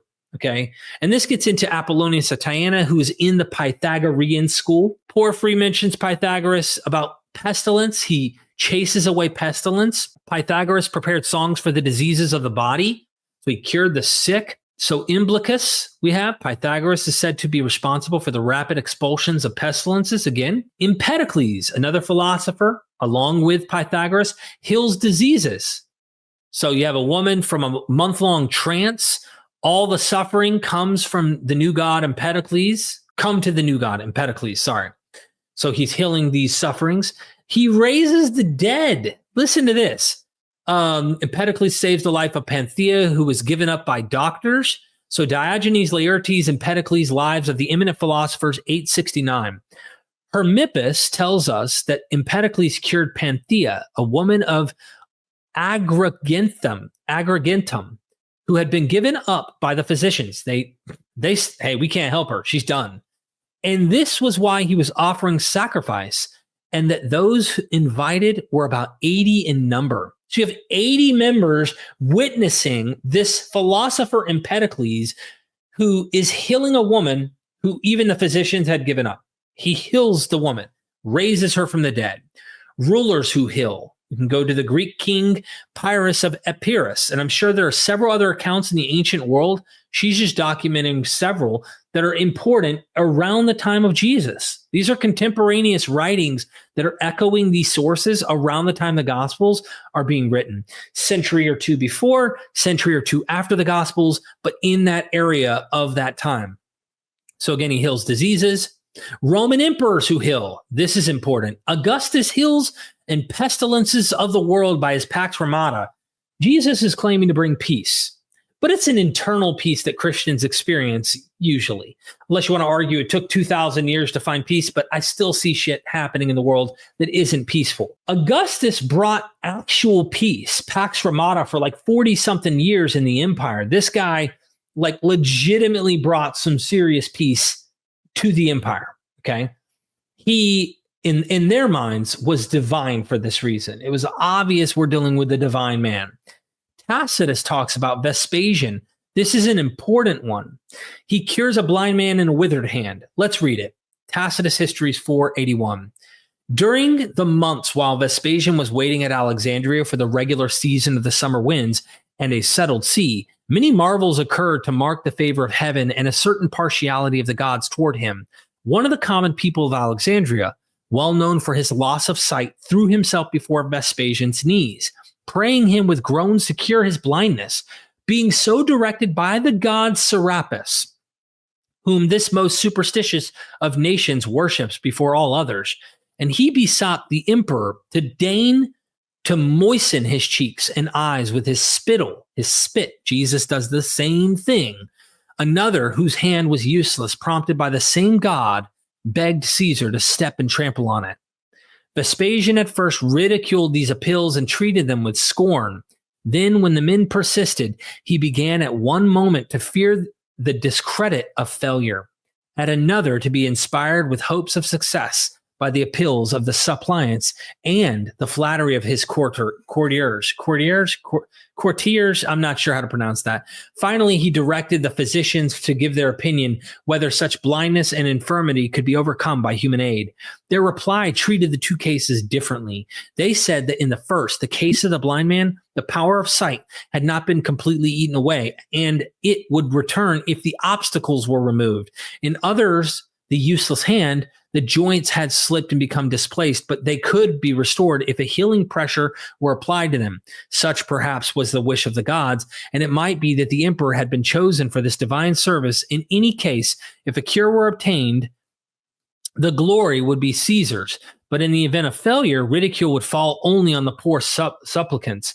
So Vespasian, believing that his good fortune was capable of anything and that nothing was any longer incredible, with a smiling countenance and amid intense excitement on the part of the bystanders, meaning people are eyewitnesses to this, did as he was asked to do. The hand was instantly restored. So he stepped on the person's hand and it was instantly restored. And the day again shone for the blind man. He spit in his hand and puts it in his eyes, just like Jesus. Both facts are told by eyewitnesses even now when falsehood brings no reward. So they could, like, he literally has eyewitnesses saying they saw this happen. And again, the next section in that says, these events, the healing of the blind man and the cure of the useless hand, gave Vespasian a deeper desire to visit the sanctuary of the god Serapis to consult with him with regard to his imperial fortune. He ordered all to be excluded from the temple. No one's in there. Then afterward, he had entered the temple and was absorbed in contemplation of the god. He saw behind him one of the leading men of Egypt named Basilides. I don't want to get weird or over parallel or anything like that about this early Christian that Clement of Alexandria talks about Basilides as this early Gnostic teacher who's also in Alexandria, Egypt. Basilides may just be a common name, but ironic that they have a similar name. Who he knew was detained by sickness in a place many days' journey distant from Alexandria. Isn't that odd? So he knows he's way, way away. How come he sees him in the temple? No one's in there right behind him. He asked the priest whether Basilides had entered the temple on that day. He questioned the passersby whether he had been seen in the city. Finally, he sent some cavalry and found that at that moment, he had been 80 miles away. Then he concluded that this was a supernatural vision and drew a prophecy from the name Basilides. Wow. There's so much more that we can get into. Vespasian, again, another account Suetonius talks about the same miracle he mentions. Suetonius talks about, Dio Cassius talks about this. And then we get into the itinerant philosopher of imperial times, Apollonius of Tyana, and it goes into him healing diseases. He heals a lame man and a blind man, cures a paralyzed hand. He helps a woman successfully give birth. He heals a boy bitten by a mad dog. We're just scrolling through. He raises the dead. I mean, this is powerful stuff. Put down the beer, for I will stay your tears. The physician Asclepiades of the 1st century BCE raises the dead as well. So this is another guy who's raising the dead. Fun stuff, huh? Really, really interesting. I thought was worth covering for you who may never have read any of this material. Maybe you just didn't know about it. It gets a bit speculative here. Scholarly consensus is that the earliest gospel, Mark, was written around 70 AD. This is some 40 years after Jesus died, and likely after the death of most of the eyewitnesses, given life expectancy in the ancient world. But even if it were written earlier, even if it were written by Mark himself, we're talking about the resurrection here. And notice that the earliest version of Mark's gospel does not contain any descriptions of post-resurrection appearances. It ends with the empty tomb and a disappeared Jesus and suggests that he will appear to people, but it doesn't record those appearances. So even if it's written by an eyewitness, it doesn't report anything about the resurrected Jesus. Alex O'Connor, you are literally saying the thing me and Neil have been saying all along. It ends with, go to Galilee where he said he would see you, but the women tell no one, for they were afraid. Meaning they didn't tell them. Now, I know we have Matthew, we have Luke, we have John. We have this existing tradition. What was Mark up to? This is the question. I don't need to have the dogma of Matthew, Luke, John to interpret Mark. I don't need the church to tell me Mark meant this. I don't need the Christians to tell me that's what Mark meant. Mark meant what I need him to say. What if he is saying that the women told no one? What kind of possible interpretations could we potentially come up with if Mark meant the women did not tell the 12? Therefore, they never actually met them in Galilee. What if? I'm just throwing out there because we don't need to follow any dogma. We can be open-minded to following different possibilities. And it's even possible, if you take someone like Dr. James D. Tabor's view, that there's a rift between the Pauline and the Jerusalem school, which would have been the apostles, which would have likely been destroyed almost to extinction, if not to extinction, in the war in 70 AD. So if the women did not go tell no one, they didn't tell them because they were afraid, the 12 didn't get the gist, but maybe one did. One named the Apostle Paul, born in an untimely manner. He got it. He had the gospel, and this is his understanding of how to follow Christ. I'm just throwing it out there. Many scholars do think Mark is working off of Paul's letters and is aware of Paul's theology. Could be. It's also possible that, it's implied that he's going to meet them in Galilee, but there is no physical appearance. He literally is taken up, which is a deification. His body missing, as we brought up Richard C. Miller's work. He has the translation fable tropes and shows in his gallery in chapter 2 countless examples of people that their bodies go missing. Looking at Richard C. Miller's translation sub-themes, you have stuff like heinous or ignoble injustice rectified by a translation. Jesus dies. It's not noble. The way he dies was an injustice. And he's translated. He becomes deified and taken to heaven. With a metamorphosis, he's vanished, missing body. By the way, this isn't just Jesus. He has an entire gallery of figures that all of these things in some way check off on some of the characters. So some of them get some of these checked. Some of them don't have these themes, but these are just 15 sub-themes. There may even be more. Dr. Miller is still saying much more can be done in this area to explore these tropes, these elements that we find all throughout the ancient Greco-Roman world. Alexander the Great. Source, here's the source. Fable, as the conqueror's premature death loomed close and he rested in Babylon, he conceived the idea that he should perhaps take his own life by throwing himself into the Euphrates River in order that his body having disappeared, he might be numbered among the gods, thus sustaining his divine myth that he was a demigod, son of Ammon Zeus. Notice the sub-themes: vanished, missing body, translation associated with a river, feigned translation. So the body goes missing, right? That is evidence that he is now numbered among the gods. If you don't know about the novel of Kalihari, Kalihari, either way, the lover comes to the tomb, an empty tomb where she is not in the tomb, and then realizes she's been taken by the gods. One of the gods is jealous of him, that he was married to her, and literally takes her up to heaven. So it is implied by the body missing post-death that they have become gods or they're goddesses, and they've been deified. But one of the interesting ones I wanted to get into was this character, Aristeas of Proconesus, that goes way, way back in the sources. There's a lot of them. Pindar, Herodotus, of course, Plutarch, Origen, and against Celsus, he argues this too. But originally, here's the fable. Originally an epicoric legendary tale of Proconesus and Sisyphus. I'm probably butchering these pronunciations.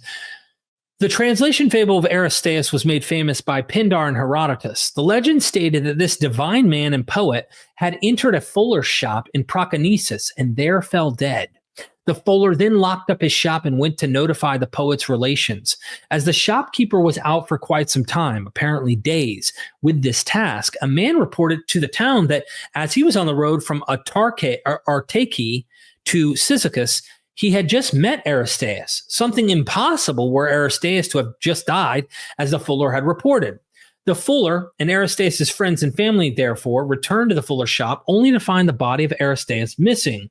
7 years later, as the tale states, Aristeas appeared again in Proconesus and wrote his famous Armaspia, and again vanished. Another 240 years later, the Metapontes of Italy reported that Aristeas appeared to them as well and instructed them to build an altar to Apollo in their land and erect an adjacent statue of himself. Then he again vanished. Subthemes: vanished missing body, post-mortem translation, post-translation speech, post-translation appearance, eponymous etiology. The list goes on and on. He's got Asclepius in here. They're alphabetical. There's like 79 examples of people whose bodies literally, not all their bodies go missing. Out of the 79, there's like 56 or 57 of them where the body goes missing. The same exact trope and theme we see in the Gospels that is found in all of these other translation fable accounts.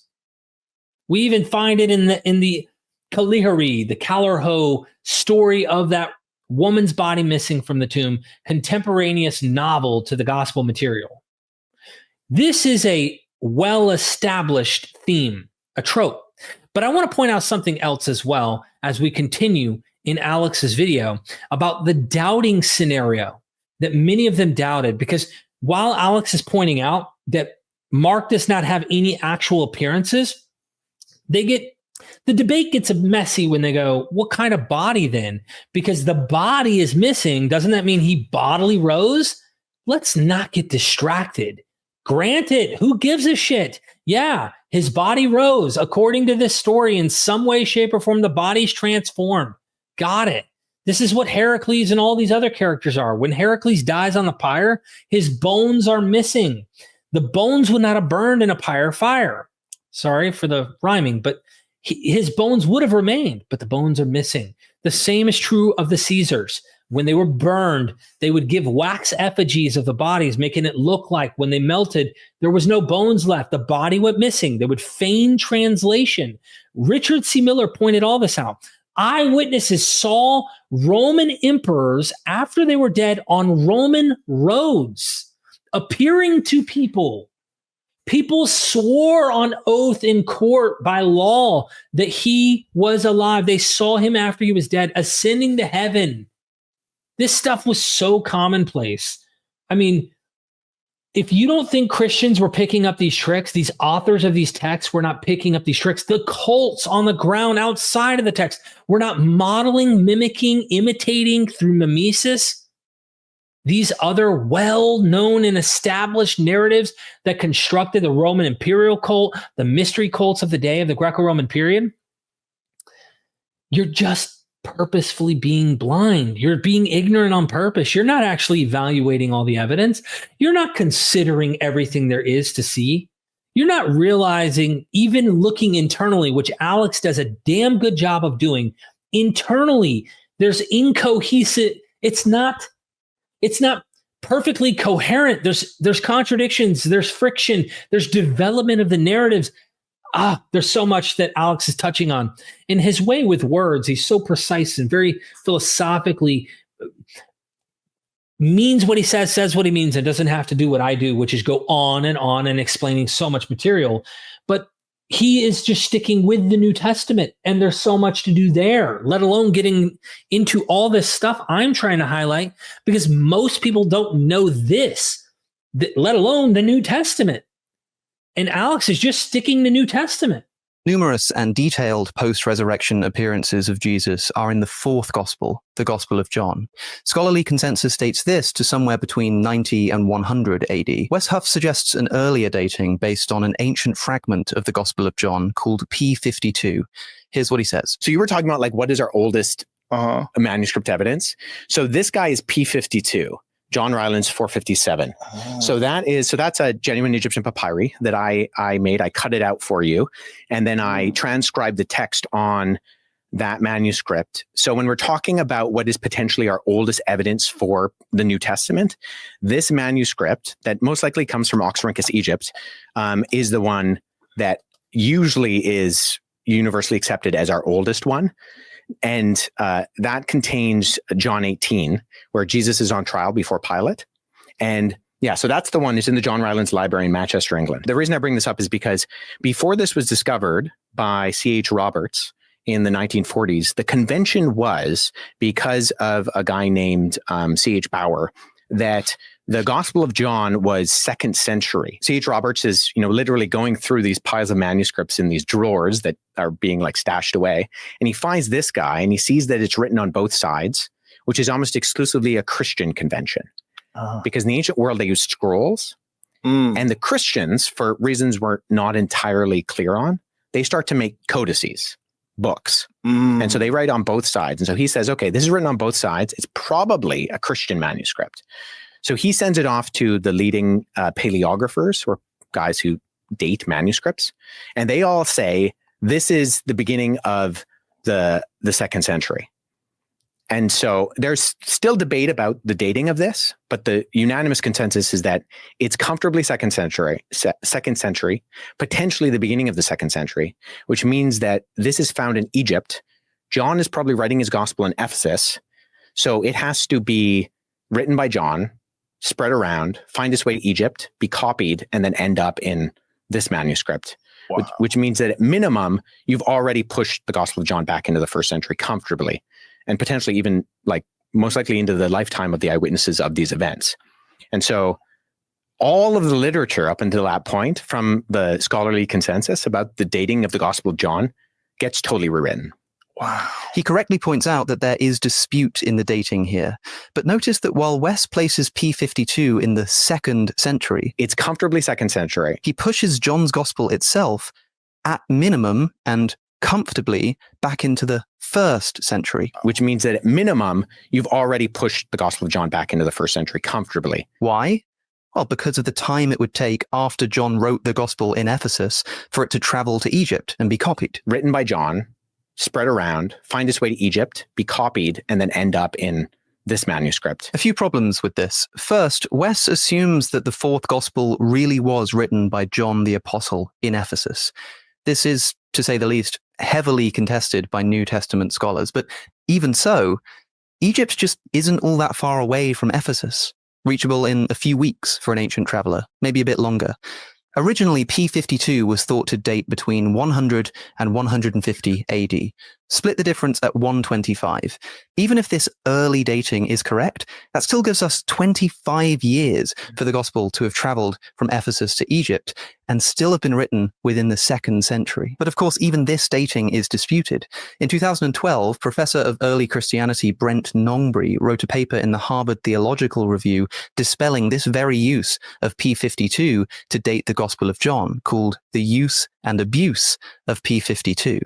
Here's what he says. What I have done is to show that any serious consideration of the window of possible dates for P52 must include dates in the later 2nd and early 3rd centuries. Thus, P52 cannot be used as evidence to silence other debates about the existence or non-existence of the Gospel of John in the first half of the 2nd century. The John Rylands Library itself, the library in Manchester which holds P52, says that recent research points to a date nearer to 200 AD. This would give the Gospel a century to travel to Egypt and still have been written in the 2nd century. But Wes Huff thinks, based on his confidence that P52 is from the 2nd century, that we can, again, at minimum and comfortably place the Gospel of John in the 1st century. Once again, as with the Isaiah scroll, I think he's just speaking way too confidently. And to be clear, I'm not claiming that John was written. Yeah, this is a fact. I mean, if you just turn right over to what Brent Nongbri actually wrote during this whole debacle that happened on Joe Rogan's podcast, he's an expert who studied this. Variant readings, you can go to his website, brentnongbri.com. He writes on this. P52 on the Joe Rogan Experience, fact check. I'm not a regular consumer of the Joe Rogan Experience, but I was compelled to check it out when I heard that the podcaster was chatting about Papyri Riley. I'm not sure what the acronyms are here, aka P52. The small fragment of papyrus leaf containing a bit of chapter 18 of the Gospel according to John. The occasion was a conversation with a Christian apologist. And of course, scholarship, right? Here we go. The interview contained a number of standard apologetic talking points, so it is not surprising that the general topic of papyrology and the specific topic of P52 comes up, along with a facsimile and reconstruction of the leaf. I've studied this fragment pretty carefully over the years.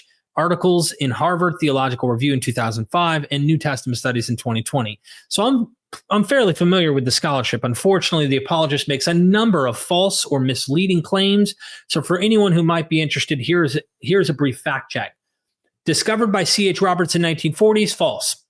The piece was among several chosen and bought for the Rylands Library by Bernard Grenfell in 1920. C.H. Roberts published the piece in 1935. The codex is almost exclusively a Christian convention. False. We have many codices that contain non-Christian material. Most likely comes from Oxyrhynchus, Egypt. Misleading. We don't really know where this piece came from because it was bought on the antiquities market and not scientifically excavated. It's possible it comes from Oxyrhynchus, but Grenfell was buying from dealers elsewhere in Egypt in addition to the area of Oxyrhynchus. There's still debate about the dating of this papyrus. That's true. There probably always will be, though. So, that's not a big one. The unanimous consensus is that it's comfortably 2nd century, potentially beginning of the 2nd century, which means that it is found in Egypt. John is probably writing his gospel in Ephesus, so it has to be written by John, spread around, and find its way to Egypt, copied, and then end up in this manuscript, which means at minimum, you've already pushed the Gospel of John back into the 1st century comfortably. Very much debatable, he says. This is the same story that was being told pretty much from the time of the publication of P52 in 1935. In older versions, the date of the papyrus was usually given as circa 125 AD. But here the rhetoric is a bit more slippery. Comfortably 2nd century, potentially beginning of the 2nd century.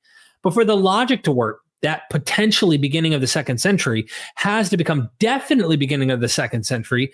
But the dating of P52 is not at all certain. It is just based on handwriting analysis.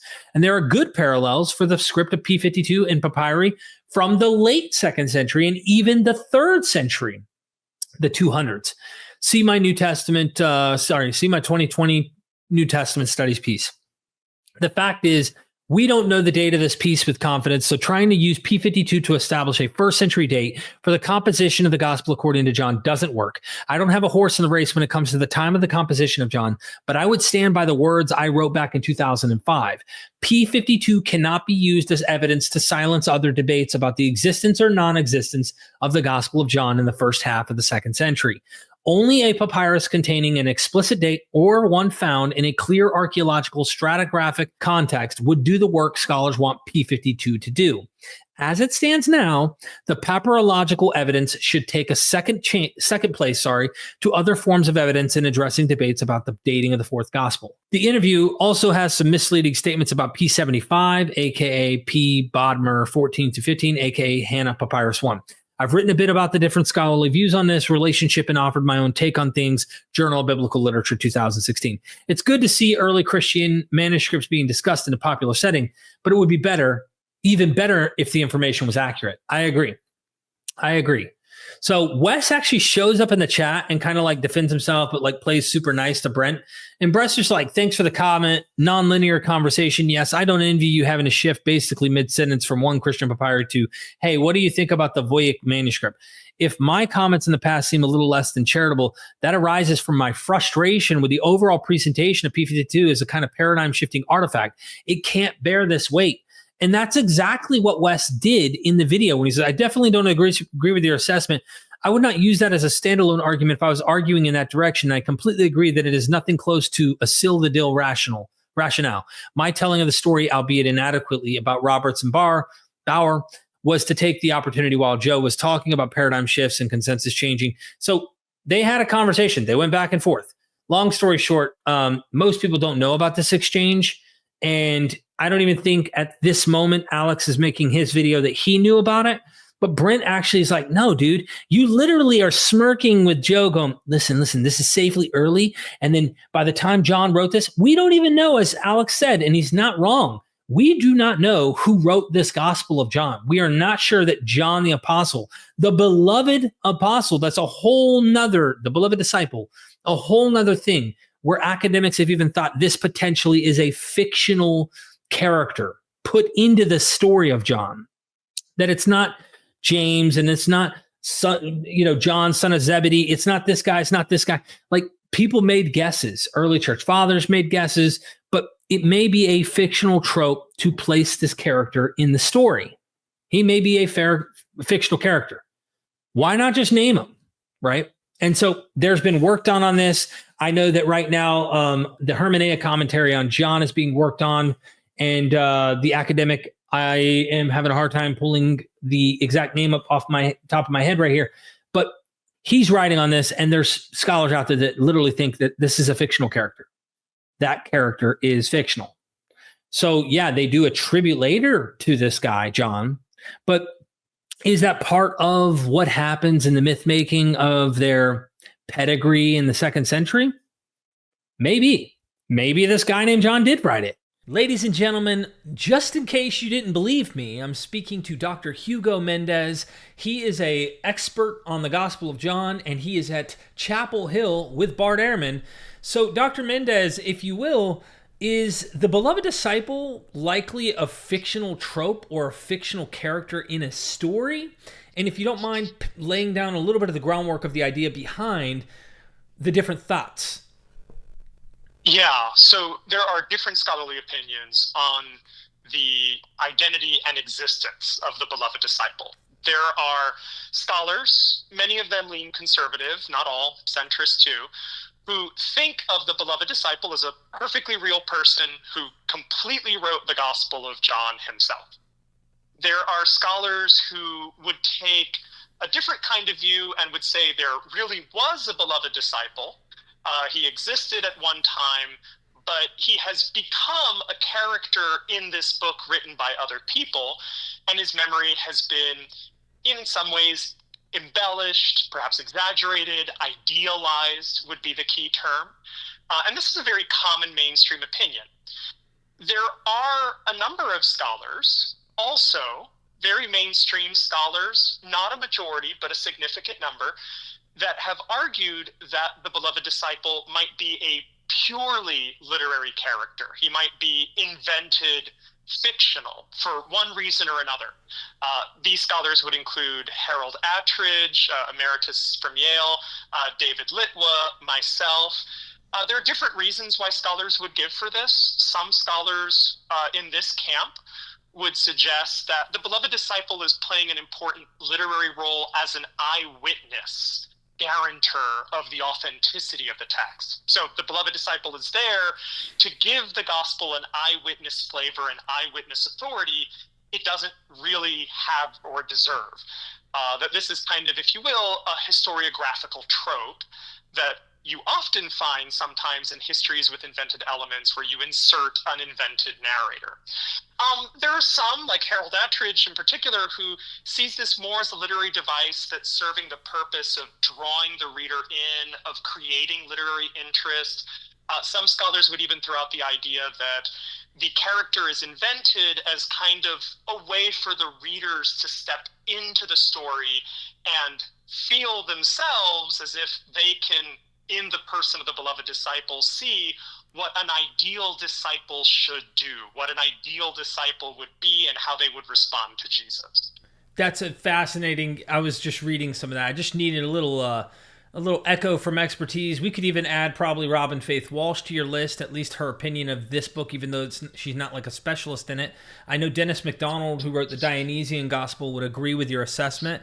And so I really appreciate your time and tacking onto this video here where we are literally dealing with eyewitness stuff and explaining how there were so many eyewitness things going on in various other demigods, heroes, stories. And this is another one. So I really appreciate your time, Dr. Mendez. Thank you. Thank you for having me. It does nothing of the truth of the claim. Nothing to do with the claims that are in this book of Jesus appearing and saying, "Touch me, Thomas," and he's physical and all that. So here is Peregrinus, right? Peregrinus is this guy, Proteus Peregrinus, a philosopher who was a Christian at one point, right there in the 2nd century, early mid-2nd century.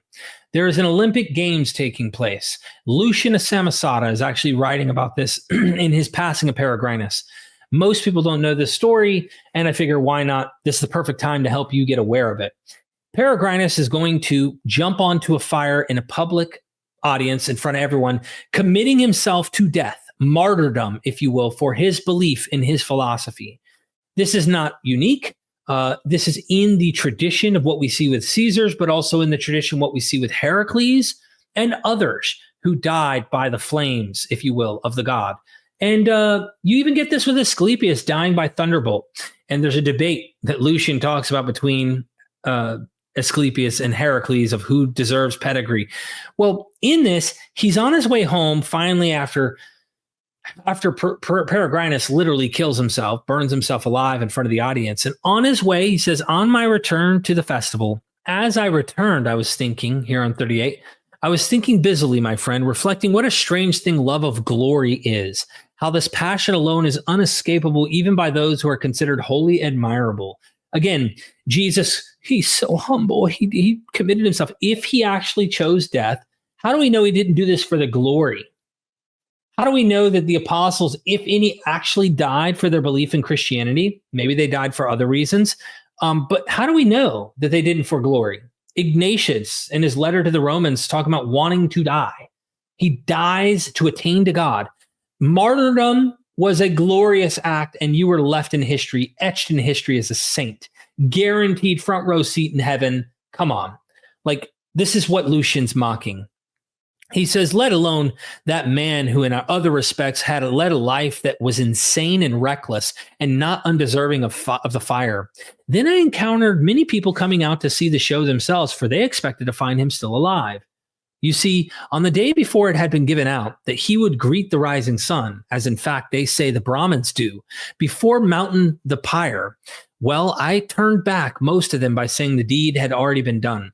Those to whom it was not in itself highly desirable to see the actual spot anyhow and gather up some relic of the fire. So some went anyways to pick up a piece of the charcoal of the fire or whatever, because they probably saw this guy as divine and sacred. He says that much in the rest of the context of this. You really should read it. In that business, I assure you, my friend, I had no end of trouble telling the story to all while they asked questions and sought exact information. Whenever I noticed a man of taste, I would tell him the facts without embellishment, as I have to you. But for the benefit of the dullards, agog to listen, I would thicken the plot a bit on my own account, saying that when the pyre was kindled and Proteus flung himself bodily in, a great earthquake first took place. The Gospels depict an earthquake at the crucifixion of Jesus' death, just so you know. Go check it out for yourself. Accompanied by a bellowing of the ground. And then a vulture flying up out of the midst of the flames went off to heaven, saying in human speech with a loud voice, I am through with the earth, to Olympus I fare. They were wonderstruck and blessed themselves with a shudder and asked me whether the vulture sped eastwards or westwards. I made them whatever reply occurred to me. On my return to the festival, now he just made this up. He made this up to people, tricking people. Earthquake and vulture, and went to Mount Olympus, and the vulture spoke, I am through with earth, to Olympus I fare. People are like, whoa, oh my gosh, that's crazy. Which direction did he head? So on his return to the festival, I came upon a gray-haired man whose face, I assure you, inspired confidence in addition to his beard and his general air of consequence. Like a pastor, like an apologist. They bring confidence. They tell you with confidence, Jesus rose, and we can know this. This is what this old gray-haired dude is doing, right? Telling all about Proteus and how since his cremation, he had beheld him, saw him in white raiment a little while ago, and just now left him walking about cheerfully in the portico of the Seven Voices, wearing a garland of wild olive. Then on top of it all, he put the vulture, swearing that he himself had seen it flying up out of the pyre. When I, Lucian says, when I myself had just previously let it fly to ridicule fools and dullards. So a day later, he's heading back to the festival, and this guy is saying he saw the falcon coming out of the flames to Mount Olympus with his own eyes. Lucian knows this is bullshit because he himself made it up. So how can you trust these ancient texts? Because people are willing to die? That's absurd. You don't do it for martyrs of Islam. You don't do it for Peregrinus. You don't do it for Ignatius's own martyrdom in the early church. You don't do it for those who died according to the Caesars for their own faith. Brahmins who died leaping on the fire. There were many people willing to die for their beliefs. Many. And they did it for the glory. You aren't persuaded by that. Your indoctrination, I think, is what's playing a significant role as to why this Christian faith and not these other claims. Written late. For all I know, it could have been written the day after Jesus ascended. The point is that the authorship of the Gospels is a hotly contested issue. What Wes Huff is leaving out is just how absolutely disputed almost everything he's saying is. I also want to mention here something that Wes talks about. Wes does do that. He does that a lot. He leaves out so much nuance, so much dispute, so many questions and ambiguities, so many possible likely hypotheses and interpretations. He needs this to be what he wants this to be. About much later, there are dozens of non-canonical gospels that were written but didn't make it into the New Testament for all kinds of different reasons. Listen to what Wes Huff has to say about these gospels. And so these books that were not included, are any of them interesting? I mean, they're all interesting. But does any of it seem like it belongs in the New Testament? Well, so part of the problem with some of these other books is they appear to be almost completely reliant on the other books. So you do have, and some of them have an agenda to them. Like, what? I'm just going to underline that. He just said of the non-canonical gospels. Part of the problem with some of these other books is they appear to be almost completely reliant on the other books. The problem here is with basically the first thing that anybody learns about the New Testament. Scholars think that Mark was written first, then Matthew and Luke were written later. Why? Because Matthew and Luke are reliant on Mark. And not just a little bit. More than 90% of Mark's gospel is also in Matthew's gospel. Mark has 660 verses in total. Over 600 of them are also in Matthew, often copied verbatim. It is undisputed that there is a literary dependence between Matthew and Luke and Mark. And almost everyone agrees that it's Matthew and Luke relying on Mark.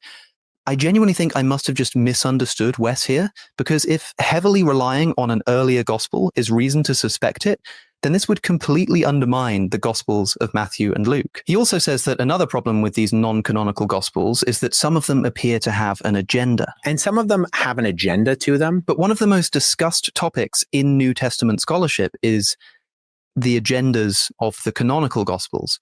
Matthew's presentation of Jesus as the fulfillment of Jewish prophecy, Luke's concern for the poor and the marginalized. John's gospel seems to contain polemical material, such as strongly emphasizing that John the Baptist is not the Messiah, probably because there were people around at the time who believed that he was. So when Wes Huff says, part of the problem with some of these other books is they appear to be almost completely reliant on the other books. So you do have, and some of them have an agenda to them. He's just told us that he's got a problem with the New Testament. Okay, moving. Okay, there's a lot there to unravel. I want to go into an example that I thought was really cool in Luke's gospel, because this is my kind of arena. I love getting into this kind of material. One of the things that I think is very powerful is looking at comparative mythology material, but in Luke's gospel specifically. Bruce Loudon, who's no longer around, writes about theophany and recognition scenes in the Odyssey. I know. Everybody would think, oh, I'm just going to bring up Dennis MacDonald's stuff. Well, Dennis MacDonald clearly is doing mimesis and mimetic criticism, if you will, mimesis criticism with Homer, the Odyssey, the Iliad, Luke and Virgil, the whole nine. But this is another scholar who actually recognizes what's going on in Luke. The author of Luke consciously shapes his narrative to reflect a larger engagement in the contemporary Greco-Roman world. The Lucan author maps Jesus onto additional cultural nodes of larger Greco-Roman culture to make it easier for his audience to follow. So Bonds asserts overlap with epic poetry in particular. Luke's narrative has incorporated with evident skill a number of stylistic and dramatic devices characteristic of Greco-Roman epic in general. These are quotes. Early Christian writings demonstrate the Christians themselves saw parallels between their own sacred narratives and Greek myths. Acts 17. Paul's appearance in Athens is premised upon such resemblances. Accordingly, I argue that Luke 24:13-53 in its larger contours is in dialogue with several episodes from the Odyssey. This is powerful. So, okay, the tradition as to post-mortem appearances seems to have been exceptionally fluid. The earliest such account, for instance, is Paul, 1 Corinthians 13:5-8. Features elements no longer present in any other gospel's later treatment. Luke is further distinct. So He goes on into theophany, the genre of myth that features an unrecognized immortal taking the form of a stranger to test a host's hospitality. Therefore, morality and piety naturally falls into two subtypes. In negative theophany, guests misbehave and provoke a god's wrath and apocalyptic destruction. Odyssey 1, Odyssey 17 through 22, Genesis 19. So there you have Sodom and Gomorrah, where the people treat the divine ones that are in disguise not right. You also have this in Philemon and Bacchus. So Philemon and Bacchus here is another story in Ovid's Metamorphosis. And in this story, Jupiter, he shows up, I think, with Hermes, but he goes and travels as weary travelers over the land. They wandered begging for their food and bed. And of 1,000 homes, all the doors were bolted and no words of kindness given. So wicked were the people of that land, at last, by chance, they stopped at a small house whose humble roof was thatched with reeds and straw. And here a kind of old couple greeted them. So they went to 1,000 homes. 1,000 homes refused them and did not offer them food, warmth, anything like that. The good dame Bacchus seemed about the age of old Philemon. Her devoted man, they had been married in their early youth and in some cottage and had lived in it and grown together to a good old age. So they go on and actually find out that when the two gods, Jove, Jupiter, Zeus, and Mercury, had reached this cottage and with bending necks had entered the low door, the old man bade them rest their wearied limbs and set a bench on which his good wife Bacchus threw a cloth. And then with kindly bustles, she stirred up the glowing embers on the hearth and then laid tender leaves and bark and bending down, breathed onto them with her ancient breath until they kindled into flame. So, but while they served, the wine bowl often drained and as often was replenished. So the wine starts to fill and the husband recognizes, oh my gosh, these must be gods. Go and get the goose, right? Sacrifice. Let's sacrifice to the gods. But swift of wing, at last it wearied them and fled for refuge to the smiling gods. At once the deities forbade their zeal and said, a righteous punishment shall fall severe upon the wicked neighborhood. These bad people who didn't give us hospitality, but you did. Well, when you go to Luke 24, that's exactly what on the road to Emmaus happens. They show good hospitality, not even realizing this is a theophany. It's a hospitality myth where they're actually entertaining this Jesus right there. They don't even realize it's Jesus right there. So Luke 24 makes central use of both positive theophany and postponed recognition. As Cleopas and another unnamed disciple now walk toward Emmaus, the resurrected Jesus joins them in mid-conversation. Unrecognized, he asks what they are discussing. When Cleopas answers that the stranger must be the only one in Jerusalem who does not know the events of the last few days, we quickly recognize the dynamics of the Odyssey episodes we have just discussed above, which he goes over those examples. So who is this Cleopas? Attempts to find the historical basis for this character are misguided, I suggest. Instead, we might consider the clues in his name provides. Basically, misunderstanding of even this has hindered recognition of his larger narrative function. Cleopas is a truncated version of Cleopatras, a common Greek name. It occurs as early as the Iliad, with the components reversed for Achilles' boon companion, Patroclus, Kleos. A key word in Homeric epic can mean fame, glory, or report, added to the common term for father. Compound names of this sort are often possessive, making it likely meaning the father's glory. The particular meaning I propose here, as is typical of many characters in myth, Cleopas is a speaking name with other characters aware of its meaning and assuming that the audience is as well. Kleos is probably already an archaic word, deliberate archaisms often being characteristics of mythical narratives. In the Greek of the New Testament occurring only at 1 Peter 2:20, which may support the view that its author is not the disciple, but a well-educated Hellenist. Jesus himself will shortly use New Testament's preferred term for glory, doxa, as we will discuss below. So he goes on to talk about the divine guest correcting the naive host, occurring with the positive theophany in Genesis 18 with Lot.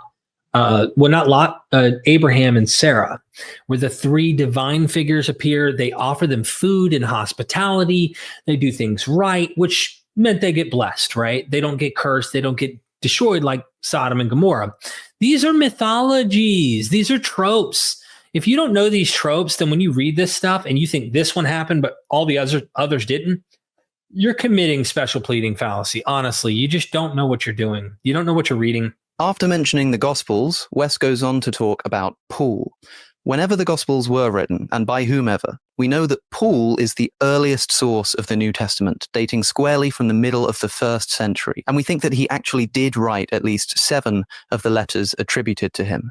And so it's to him that we now turn. How do you fact check someone coming back from the dead? Well, how many people saw his body, right? Well, Paul says that 400 people saw him all at once. 400 people saw the crucifixion? No, saw the resurrected Jesus. Yeah, 1 Corinthians 15, Paul says that Jesus appeared to the disciples, and then he appeared to 400 people all at once. Wes gets this slightly wrong, as Paul actually says that Jesus appeared to 500, not 400 people at one time. But this only makes it all the more amazing. 500 people witnessing the physically resurrected Jesus would be an amazing proof of his resurrection. Unfortunately, 1 Corinthians chapter 15 is the only mention we have of this event anywhere. It's not in the Gospels, nor in Acts, nor in any other historical source. So, what do we learn about this event from 1 Corinthians? Nothing. Nothing at all. Paul does write that, quote, he appeared to more than 500 brothers at one time, but that's it. We're not told who these people are, or why they were gathered, or when this occurred, or how Paul learned about it, or how he knows the number of people involved. Paul himself wasn't there. Is this just something that he heard about? From whom? When? We're not told anything about this extraordinary event. And also, even if Jesus did appear to 500 people, how many of them actually believed what they saw? Again, we're not told. Maybe there was an appearance, but only some of them believed it. Yeah, this is, again, going to get into the area that I wrote an article on academia.edu where you can go and read about the doubting tradition, the minimal doubts argument. There's a growing thread of doubt that you find in the gospel narratives may actually stem already from the doubting of the Corinthians, right? And people who are not sure, and he's having to give them some kind of clarity or have them be persuaded or whatnot. Mark clearly has a scandalous ending. Matthew has doubters that are worshiping Jesus on a mountain in Galilee, kind of fulfilling Mark's ending, but adding that some doubted. Luke continues the doubting tradition and literally ends up with John having the ultimate doubting story with Thomas, fulfilling those doubts, which we already were looking at some of the doubting traditions of Asclepius earlier. And my point is it grows and grows and grows until the point where it's like, Jesus breaks the fourth wall in John's gospel. And he's like, look, touch me, feel me, Thomas, after he appears. Now you know, you believe because you see, but blessed, it's almost like he turns and looks at you and goes, oh, blessed are those who don't see and yet still believe. Oh, okay. It's like he's talking to the reader at that point, the believer at that point.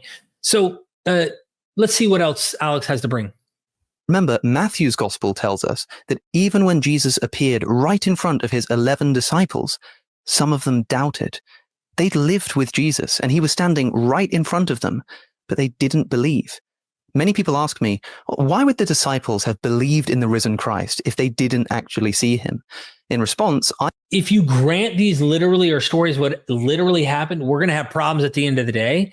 But if you want to say this is a memory and somewhere on this hill at one point, they end up having visionary experiences and some of them doubted and some of them believed during that, sure, that's fine. It's also possible this is a trope as well. And it's to get the doubter to not doubt. This growing tradition of doubt is to try and persuade you, the doubter, to not doubt. Believe. Trust me, dude. Blessed are those who don't see and yet believe. I point to this verse in Matthew and ask the reverse. How could the disciples have seen him and then not believed? With the 500... This is a great question. If there is a literal, bodily, physically resurrected Jesus right in front of them, why would they doubt? What kind of thing is happening on that mountain? Scholars like James Tabor and others I've spoken to think that there might be this idea that the transfiguration scene where this light on a hill with the three main disciples, right? that they have this vision that Jesus tells them, don't tell anyone what you saw, with Elijah and Moses on the side and Jesus in the center. That this is like prefiguring what was supposed to happen after the resurrection, of a vision that they would see the deified Jesus, right? And if that's the case, then this echoes what Alex is trying to say about visionary experiences and what is going to be echoed with other miracle cases. How many of them believed that they saw Jesus? If some of the disciples doubted that it was him, why would we trust an unnamed mass of strangers mentioned briefly in one source by a man who wasn't there but heard that they'd seen him? And even if all of the 500 people did believe that it was Jesus, how would Paul know this? Even if he was there, which he wasn't, did he interview them? Was there a show of hands for anyone who doubted before the crowd dispersed? There was no easy way even for Paul to know what these people believed, which makes it impossible for us to know what they believed. And even if the 500 people did all believe it was Jesus, how many of them were already predisposed to think this?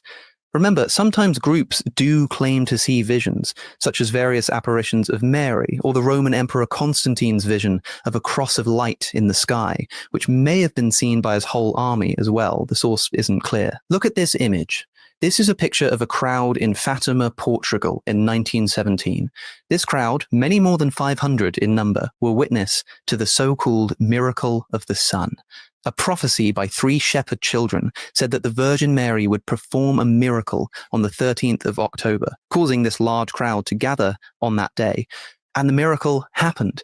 Testimonies from the members in the crowd were published in the newspaper. They claimed to have seen the sun dancing in the sky, zigzagging around, and even advancing towards the earth, all for 10 minutes. So a large crowd witnessing a prophesied miracle, and we actually know who saw it and precisely what they saw. We even have their direct testimony. Does Wes Huff believe in this Catholic miracle? Do you? And if not, why not? But Alex, how do you explain this then? If it didn't actually happen, why would there even be this rumor of 500 people seeing Jesus? Well, I'm glad you asked. I want to share an idea that I learned from the Christian biblical scholar Dale Allison in his glorious book on the resurrection of Jesus. Think about this for a moment. How could, quote, more than 500 people all see the man Jesus, quote, at one time? That's a pretty large group of people. How closely could they have examined him?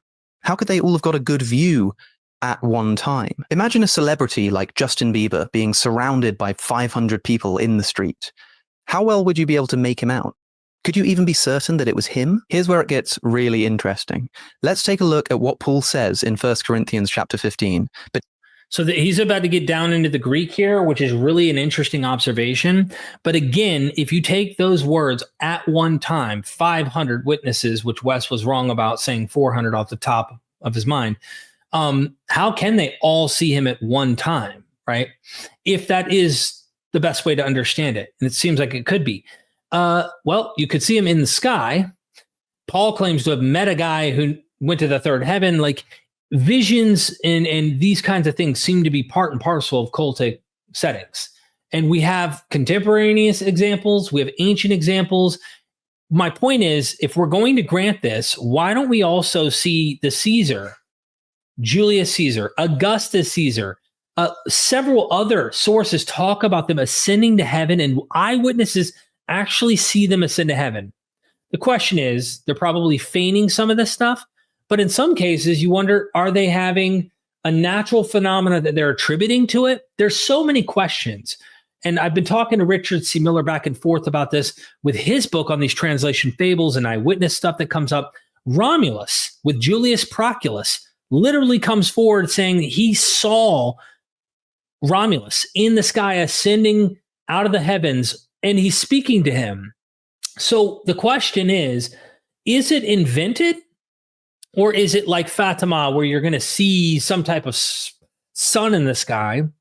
Or is there a mixture of both going on between purposeful myth making and legend building, inventing these stories, and superstitious activity happening? This is where I'm at, wrestling between those two ideas. But in the original Greek in which Paul was writing, here's Paul talking about the appearances. He appeared to Cephas, that's Peter, and then to the 12, then he appeared to the 500. But notice that in between the words appeared and 500, we have this word, excuse my pronunciation, epano. This word is typically translated here as more than. Hence, Jesus appeared to more than 500 brothers. But let's investigate this word epano. Every other time it appears in the New Testament, it's translated differently. The word epano means not more than, but over or above or upon. The only place in the whole New Testament where this word is translated to mean more than is, you guessed it, 1 Corinthians chapter 15. That's why, by the way, interestingly, if you look at the King James version of this verse, you'll read the following. After that, he was seen of above 500 brethren at once. Above. It's interesting, right? So looking at the Greek, it seems plausible that Jesus did not appear to more than 500 people, but rather he appeared above 500 people. Yes, above. Do you see what I'm getting at? It was a vision in the sky, just like the sun miracle above Fatima or the cross of light above Constantine's army. It happened above the crowd. Now, of course, that word, epano, does appear here before a number, 500. So it could well mean over or above 500, as in more than 500. But then again, in Luke chapter 19, during the parable of the 10 minas, Jesus has a man say to one of his servants, take charge of 10 cities, and to his other servant, you take charge of 5 cities. If you read the English Standard Version, the translation is, you shall have authority over 10 cities, or you are to be over 5 cities. Why? Well, because the word there is, you guessed it, epano, over. So even in front of a number, this can still mean over rather than more than. And even without this linguistic evidence, what do you think is the most likely explanation for a group of 500 people all seeing Jesus at one time, especially considering Paul's own conversion on the road to Damascus? Christians say that this involved him meeting the risen Christ, but Acts tells us that he simply saw a flash of light and heard a voice. That was it. That was the nature of Paul's meeting with Jesus, a flash of light. Was the appearance to the 500 of a similar form? We simply do not know. Whatever we believe about this strange verse, it's hardly evidence enough to balance the resurrection upon. Here are the words of Dale Allison on this appearance to the 500 in. He goes on to explain Dale Allison's position on this. I'd like to cover a little bit about some of these road experiences or even quotes that I think are really worthy of bringing up, for you to kind of see some of the evidence about Roman road experiences and other stuff that was going on in the Roman imperial cult, which was the predominant cult that would have had serious power in the Roman Empire at this time. Eustathius of Thessalonica, commentary on the Iliad. In this passage, Eustathius recounts an episode involving Alexander the Great, as reported by his court historian Callisthenes. According to the narrative, Alexander commanded the sea to recede, and it obeyed, allowing his army to pass, a testament in his perceived divine favor and authority. Also, Augustus was said to have controlled the weather. In Roman tradition, witnessing miraculous events associated with the death of an emperor, particularly their ascension to the heavens, was quite common. One notable account comes from the historian Cassius Dio, who provides a vivid description of such a miracle and even names the witness.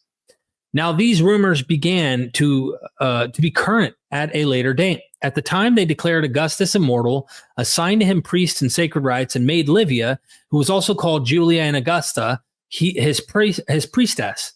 They also permitted her to employ a lictor when she exercised her sacred office. On her part, she bestowed 1,000,000 sesterces upon a certain Numerius Atticus, a senator and ex-praetor, because he swore that he had seen Augustus ascending to heaven after the manner of which tradition tells concerning Proculus and Romulus. So there's already a tradition he's mentioning, and here's another Caesar that's being seen ascending to heaven, like the book of Acts has Jesus. Now remember, the book of Acts also has a Roman road or a road experience, the road to Damascus with Paul and his conversion. So Cassius Dio spills the tea about a senator who saw Drusilla taking a celestial elevator up to heaven by ascending in Roman history 59:11. Seneca backs this up, adding a bit of flair by mentioning a guy who witnessed both Drusilla and Claudius floating upward or skyward. So Apologetics 1.2. Then there's Aurelius Victor, who narrates an event that eerily echoes the zombie-like resurrection of the saints described in Matthew 27:52. Check this out. On the other hand, the senators were not swayed by the entreaties of the emperor to accord him, Hadrian, the honor of deification. So deeply did they mourn the loss of so many men of their order. However, after those whose death they were grieving suddenly appeared, and each one embraced his relatives and friends, they sanctioned what they had refused. They appeared. Those that were dead appeared, just like Matthew. So just like the divine happenings around Jesus, the Greco-Roman tradition also had some pretty spectacular events. Let's read Romulus, son of Mars, for a second here. The fable is this. The legendary founding king of Rome, while mustering troops on Campus Martius, was caught up to heaven when clouds suddenly descended and enveloped him. When the clouds had departed, he was seen no more. In the fearsome spectacle, most of his troops fled, but the remaining nobles instructed the people that Romulus had been translated to the gods. An alternate account arose that perhaps the nobles had slain the king and invented the tale to cover up their treachery. Later, however, Julius Proculus stepped forward to testify before all the people that he had been eyewitness to the translated Romulus, having met him traveling on the Via Appia. Romulus, according to this tale, offered his nation a final great commission and again vanished. And there's the missing body trope again. By the way, this is documented in Richard C. Miller, Resurrection and Reception in Early Christianity, in his book. Again, Christians knew about these eyewitnesses and they had some strong feelings about them. Tertullian, a Christian writer, didn't hold back his disdain when he wrote, "Where shall I rejoice? Where shall I exult? Watching so many kings who are reported to have been received in heaven, along with Jupiter himself and the witnesses themselves who groan together in the depths of hell." So Tertullian knew it. Really interesting. Seneca, the younger, satirical work.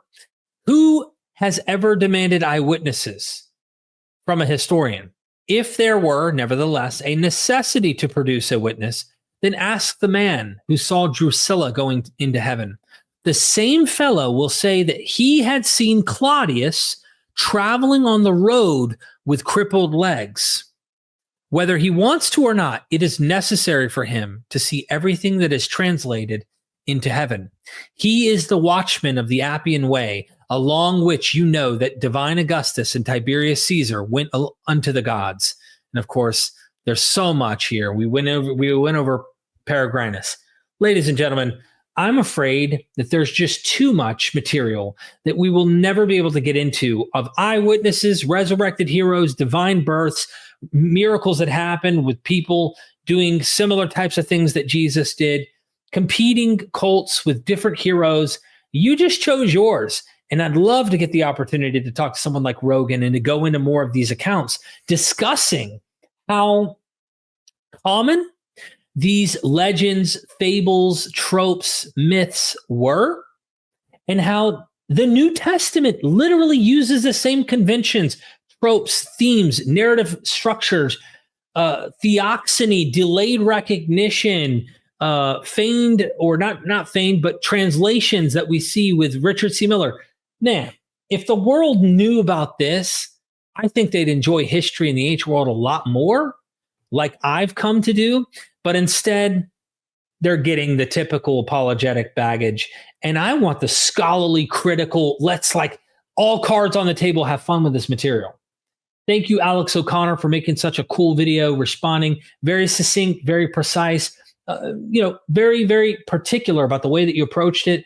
I'm hoping that I added some stuff, if you stuck this far, that was educational and it helped people to understand a much more broadened perspective of the ancient world with miracles, with all sorts of stories. There's so much more I just don't have the time or energy to get into.